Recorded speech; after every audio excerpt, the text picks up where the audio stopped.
Herkese merhaba, kanalıma hoş geldiniz. Bu videomda sizlere yapımı inanılmaz kolay olan çok şık bir etek tarifi paylaşacağım. Koton iple hazırladım. Toplamda 450 gram koton iplik kullanarak bu çalışmayı hazırlamış oldum. Hazırlamış olduğum eteğim 44-48 bedene uygun. Hemen şöyle modeli de bakın yakından sizlere göstermek istiyorum. Bel kısmını görüyorsunuz. Siyah rengini yansıtması birazcık zor. Bakın şöyle etek ucuna kadar inip göstereceğim. Ölçüsünü, bütün yapım aşamasını detaylı olarak sizlerle video içerisinde paylaşıyorum. Umarım faydalı bir içerik olur. Böyle yazlık çok güzel bir etek oldu ama 4 mevsim kullanılabilecek bir çalışma oldu. İnanılmaz da keyifli bir yapımı var. Umarım sizler de beğenir ve denersiniz. Giyildiği zaman o kadar şık ve o kadar güzel duruyor ki mutlaka denemenizi tavsiye ederim.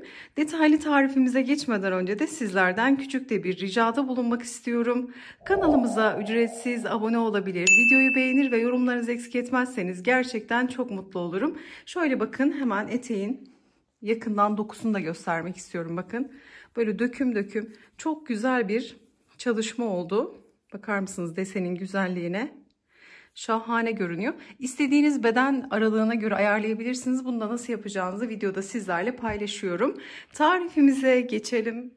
Eteğim için kullanmış olduğum koton ipimi Aksa Örgü Butik'ten satın aldım. İletişim bilgilerini sizin için videonun açıklama kısmına eklerim. Eteğin astarlamasını da Aksa Örgü Butik'e yaptırdım. Onlar etek astarlaması da yapıyor, çanta astarlaması da yapıyor. Bu bilgiyi de sizlerle paylaşmış olayım. Merak edenler için de dediğim gibi açıklama kısmına iletişim bilgilerini eklerim. Bu çalışma için toplamda 450 gram koton bir iplik kullandım. Kullandığım yumaklar 50 gramlık yumaklardı. Toplamda 9 yumak kullanmış oldum. Yani 450 gram ip rahatlıkla yetiyor bu çalışma için. Oldukça da uzun bir etek. Sizler tabi beden aralığına göre kullanacağınız ipin miktarı değişebilir. Bazen aynı ölçülerde yapsak bile, aynı sayılarda başlasak bile bazen ip miktarı az bir şekilde değişebilir. Biraz fazla gidebilir, biraz az gidebilir. Bunun sebebi de örme sıkalığımız ve gevşekliğimizden kaynaklı olarak değişecektir. Aynı sayılarla başlasak bile bazen ölçülerde bile değişiklik oluyor. Elinizin sıkılığı, gevşekliği bu aşamada çok önemli. Bunu da belirtmekte fayda var.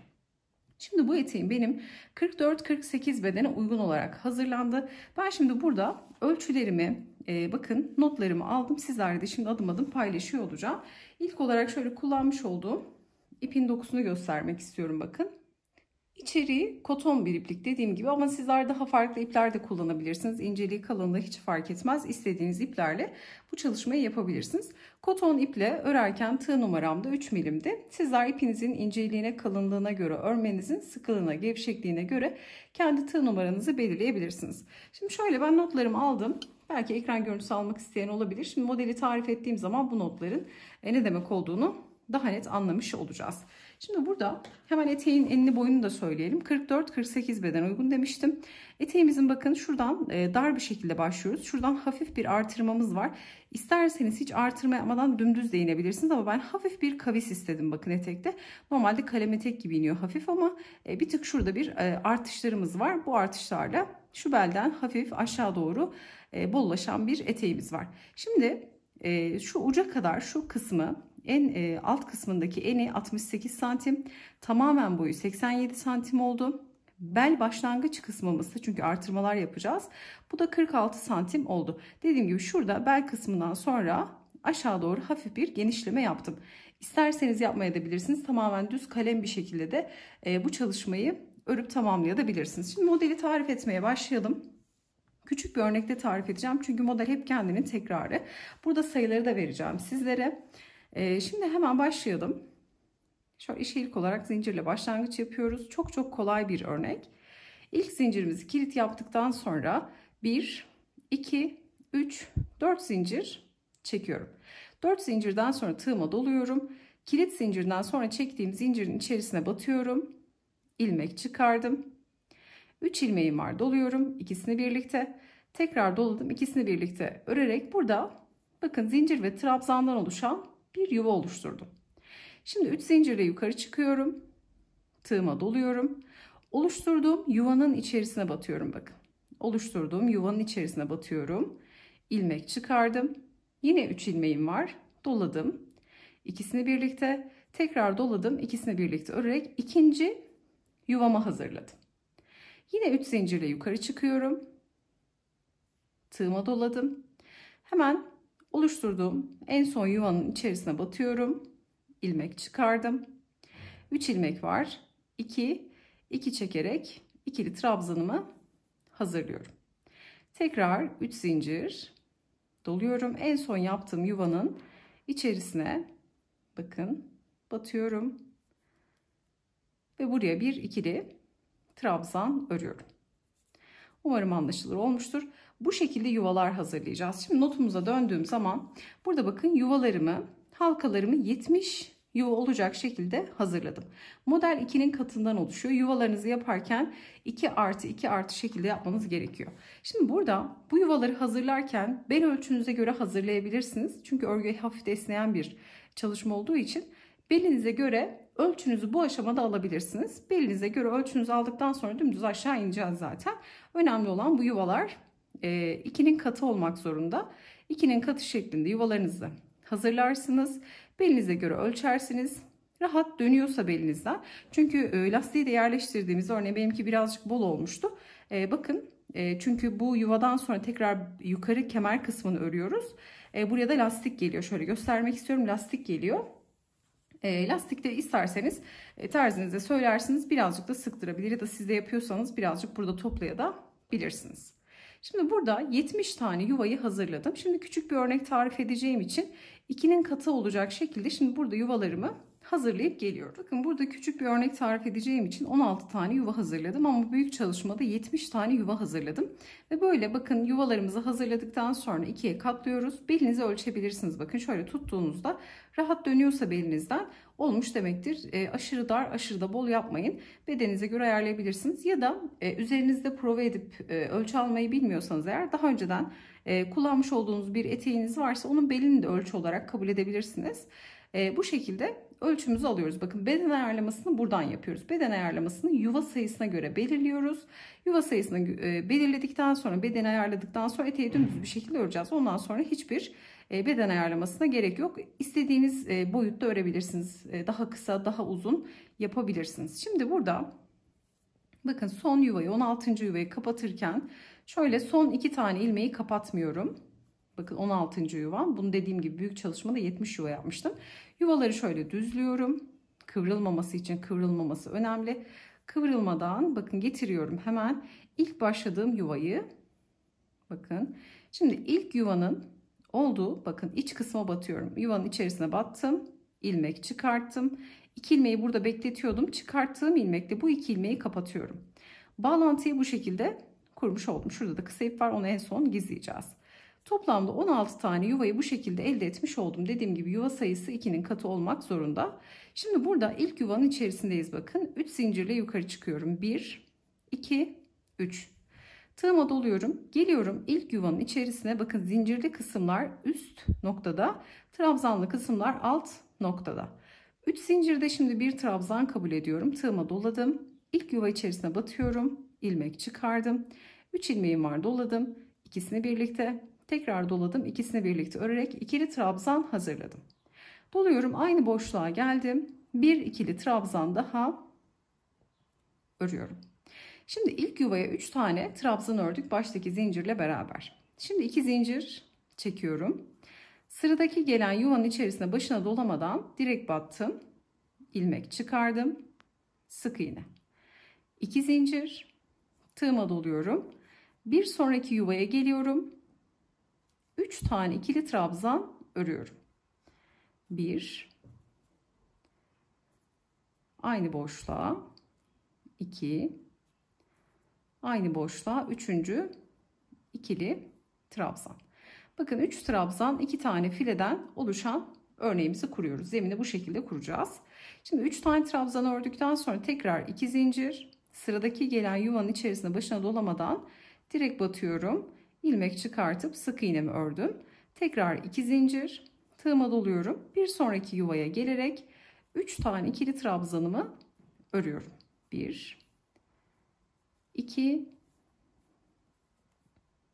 3. Şimdi şöyle gösterdiğim zaman model rahatlıkla anlaşılmış olacak. Bakın yuvanın birine 3 tane trabzan geliyor. Bir diğerine file noktası geliyor.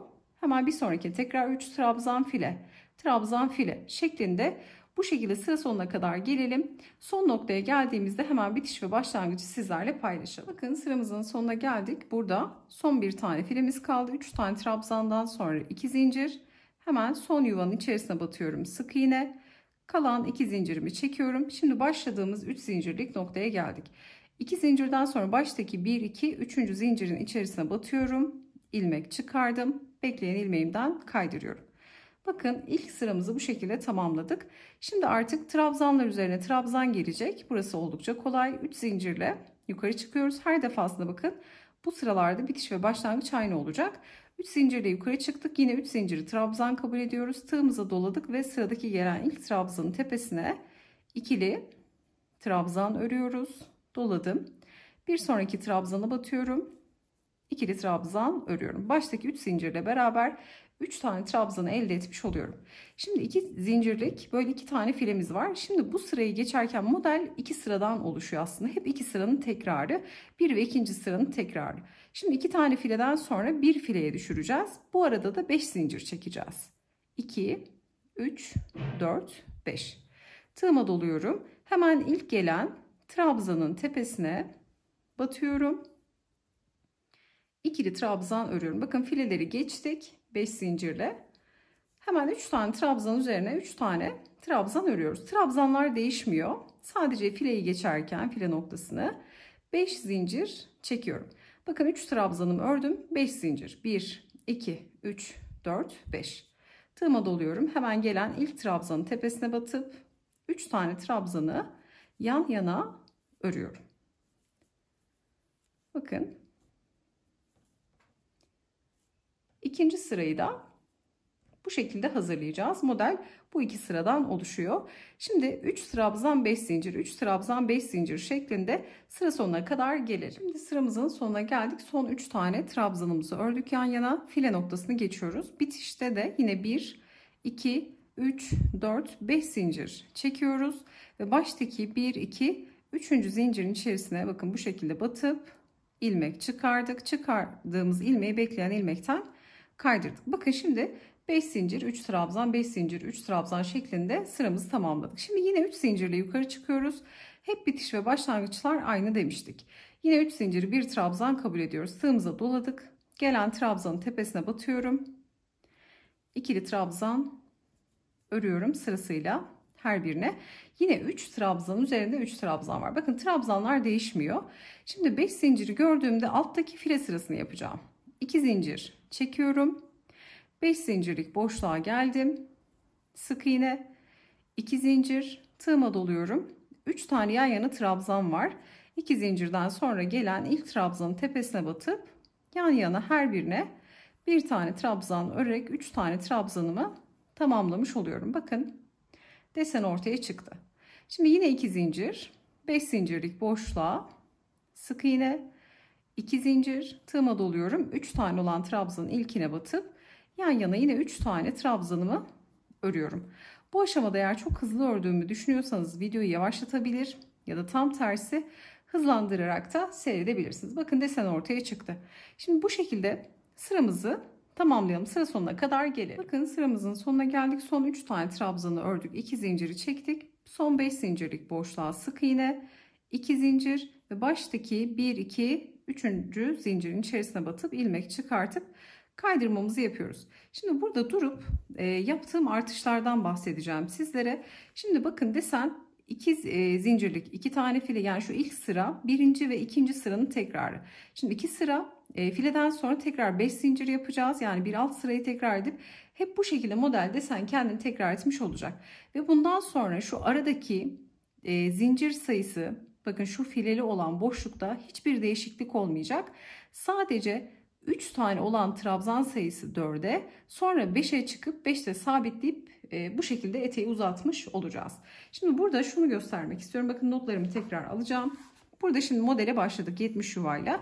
Tarif etmiş olduğum gibi 3 trabzan fileler, 3 trabzan fileler şeklinde deseni uyguladık.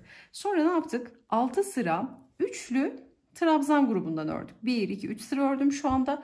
Bunu 6'ya tamamladım. Bakın 6 sıra boyunca 3 tane trabzanlı olan noktayı ilerlettim. Sonra artış yaptım. Bunu da yine 4 tane olan trabzanımı da 6 sıra ördüm. Sonra da 5'e sabitleyip tamamen düz bir şekilde eteği indirmiş oldum. Bakın şöyle göstermek istiyorum tekrar. Şimdi ördüğümde daha rahat anlaşılacak.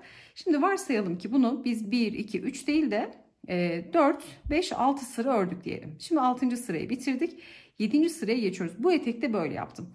Yani sizler isterseniz direkt burada sıra sayınızı ne kadar istiyorsanız o kadar artırabilirsiniz. Ben hafif böyle bir çanlık istediğim için, bakın dümdüz değil de hafif böyle bir çan şeklinde insin istediğim için bu şekilde artışlar yaptım.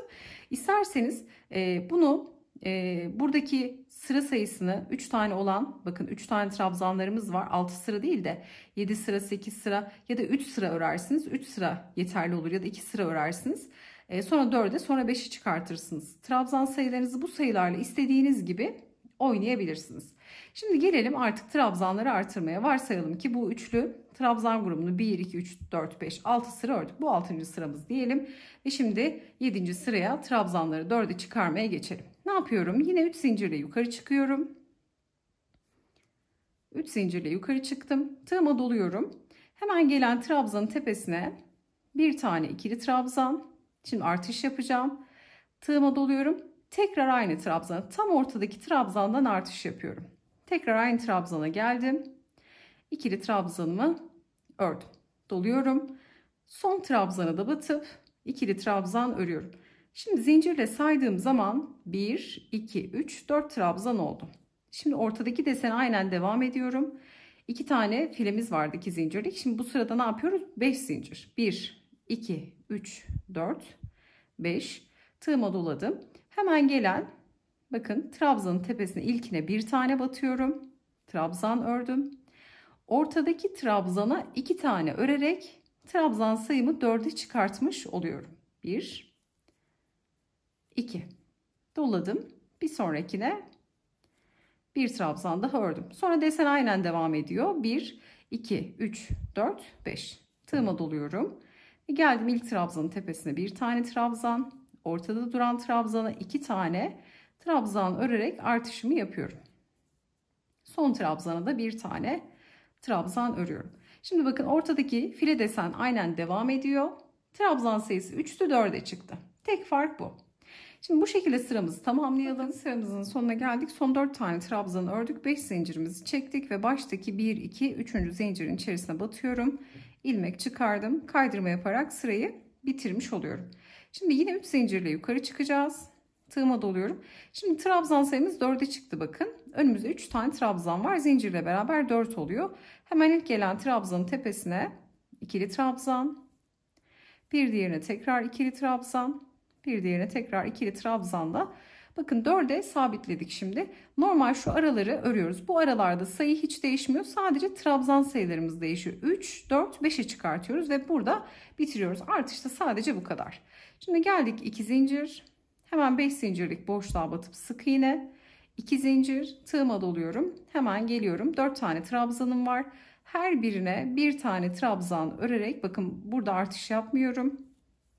Trabzanı 4'e çıkarttıktan sonra 6 sırada 4 trabzanlı noktayı örüyorum. Tekrar 2 zincir, 5 zincirlik fileye sık iğne, 2 zincir, hemen gelen 4 tane trabzan üzerine 4 tane trabzan örüyorum. Şimdi istiyorum ki bu sırayı da tamamlayalım. Bakın sıramın sonuna geldim. 4 trabzan ördüm. 2 zincir, 5 zincire sık iğne, 2 zincir. Hemen baştaki 1, 2, 3. zincire batıp kaydırmayla sıramı tamamlıyorum.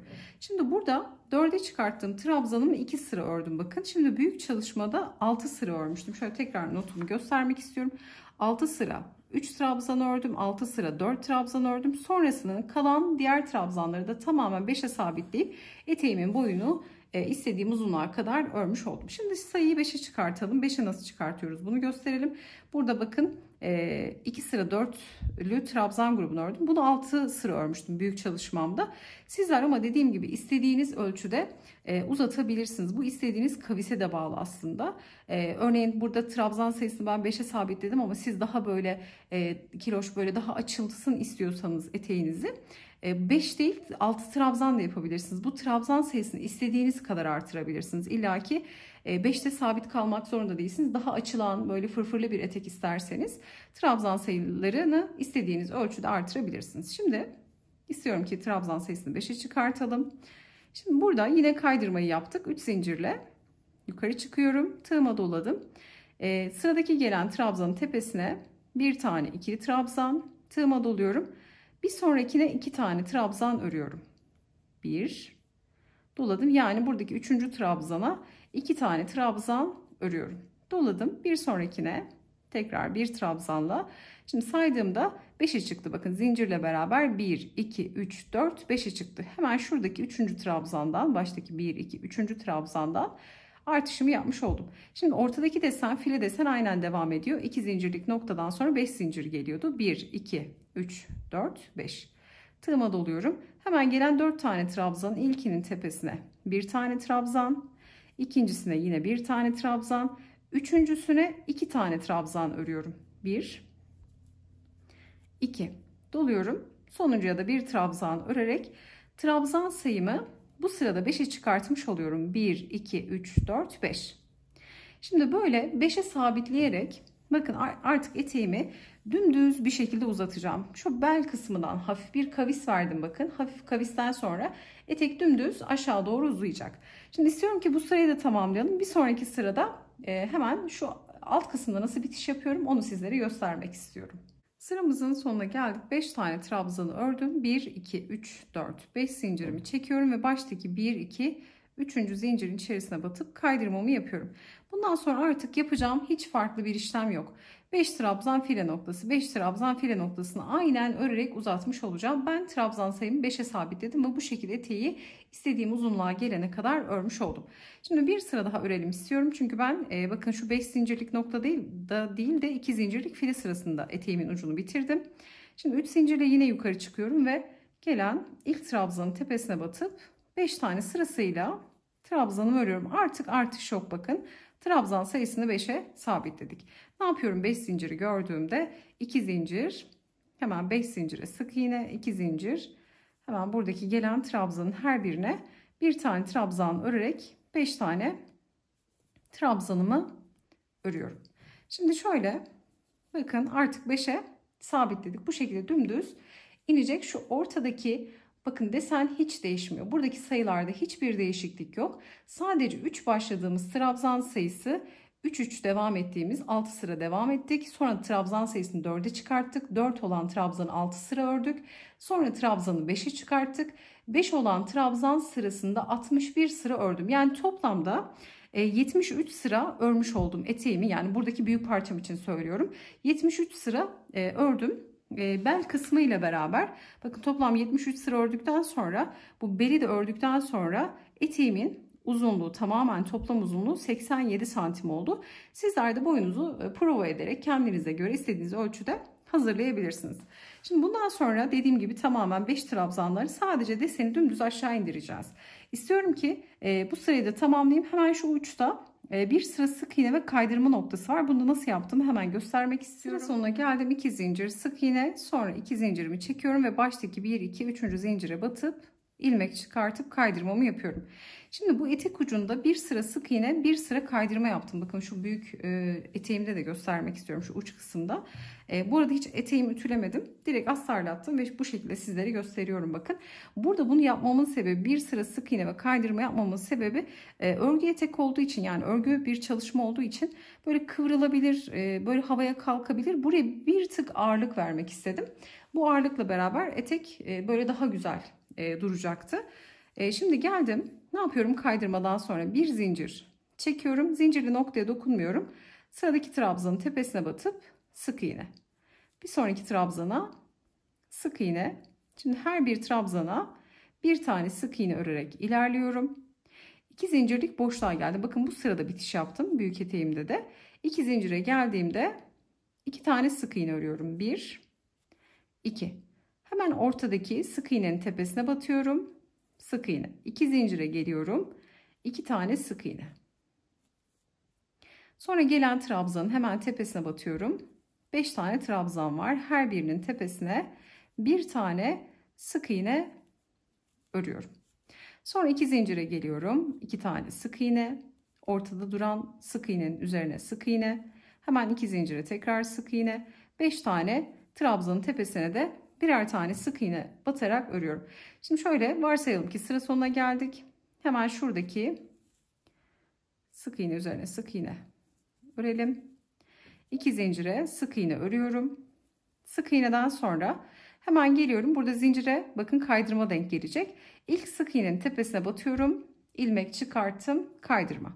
Bir sonraki sık iğneye batıyorum, ilmek çıkarttım, kaydırma.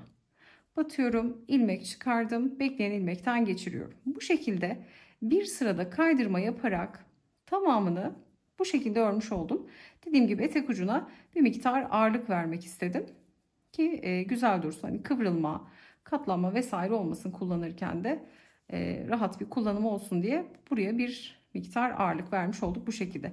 Kaydırmalar yaparak sıra sonunda ipimizi kopartıyoruz. Sonra bel kısmına gelelim. Bakın eteği açık renkte de böyle görüyorsunuz. Gerçekten çok güzel bir desen. Giydiği zaman o kadar güzel duruyor ki siyah renge de bayıldım.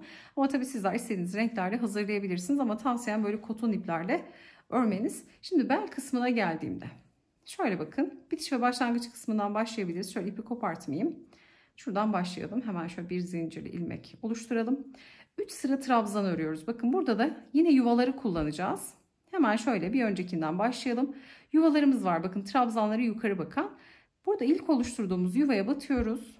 İkili trabzan örüyorum. Her bir yuvanın içerisine 3 tane trabzan örüyorum. Baştaki gibi. Doluyorum. Hemen bir sonraki yuvaya tekrar 3 tane trabzan. Bakın 3 trabzan çalışacağız. Çok bol geldi diyelim. Buralara 2 trabzan da örebilirsiniz. Hemen geliyorum. 3 tane trabzan bir sonraki yuvaya. Bakın şöyle ördüğümde bir miktar ortaya çıkacak. Şimdi her bir yuvaya 3 tane trabzan çalışacağız. Bu şekilde sıra sonuna kadar devam edeceğiz. Bundan sonrası zaten sadece kemer kısmı, lastik gelecek kısmı. Burayı istediğiniz uzunlukta yapabilirsiniz. Trabzan değil sık iğne geçebilirsiniz. Ben 3 tane trabzan çalıştım. Bu bel kısmı çok kasmasın diye. Hatta bir tık bol oldu. Burada yuvaları şöyle de yapabilirsiniz. 3 2 3 2 şeklinde trabzanlarınızı da hazırlayabilirsiniz. Şimdi bel kısmında böyle trabzanlarla ilerliyoruz. Şimdi sıra sonuna geldiğimde tekrar kaydırma yapıp 3 zincirle yukarı çıkıp 3 sıra trabzan örüyorum. Bakın burayı tarif etmeye gerek yok. 3 sıra bu bel kısmı için hemen şöyle göstereceğim. Bakın 1 2 3 sıra trabzan ördüm. Trabzandan sonra bu dikişi tutsun diye bir sırada sık iğne örüyorum. 3 sıra trabzanı ördükten sonra hemen geliyorum, şu başa gelelim. Bakın bir sırada 3 sıra trabzanı ördükten sonra bir sıra her birine bir tane sık iğne örerek bu kısmı böyle biraz da sıkı örüyorum.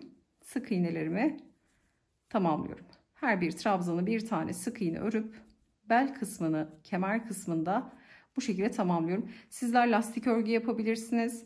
Daha farklı işlemler yapabilirsiniz. Bundan sonrası tamamen zevkinize kalmış.